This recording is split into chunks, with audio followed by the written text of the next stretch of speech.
प्यार की गलियां। বলিউডের প্রথম সুপারস্টার রাজেশ খান্না, যার এক পলক হাসিতে পাগল হতো লক্ষ লক্ষ নারী হৃদয়। কিন্তু তার জীবনের শেষ দিনগুলোতে কে ছিলেন তার সবচেয়ে কাছের মানুষ? আজ স্মৃতিকথার পাতায় আমরা ফিরে দেখব এক এমন নারীকে, যিনি দীর্ঘ 14 বছর ধরে দাবি করে এসেছেন তিনিই ছিলেন কাকার শেষ জীবনের ঘরণী। তিনি অনিতা আডবাণী। রাজেশ খান্নার সঙ্গে ডিম্পল কাবাডিয়ার বিচ্ছেদ হয়ে গিয়েছিল বহু আগেই, কিন্তু অভিনেতার জীবনের শেষ 8 থেকে 10 বছর তার বাংলো আশীর্বাদ এর অন্দরমহলে ছায়ার মতো লেগেছিলেন অনিতার দাবি, তারা শুধু লিভ ইন পার্টনার ছিলেন না, বরং তাদের মধ্যে ছিল এক গভীর আত্মিক সম্পর্ক। সম্প্রতি এক সাক্ষাৎকারে অনিতা ফের মুখ খুলেছেন।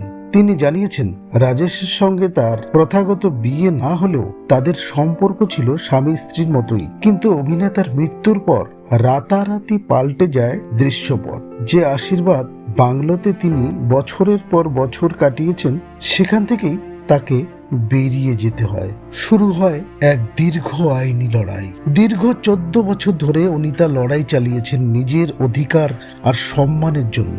সম্পত্তির চেয়েও বড় ছিল তার কাছে স্বীকৃতির লড়াই।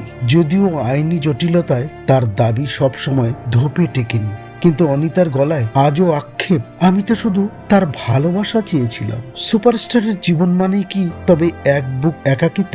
আর সেই একাকিত্বের ভাগিদার হয়েও কেন পর্দার আড়ালেই থেকে যেতে হলো অনিতাকে?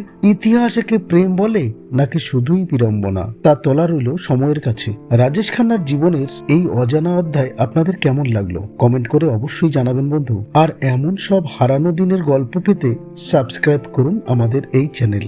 দেখা হবে পরের ভিডিওতে। সকলে ভালো থাকবেন। ধন্যবাদ।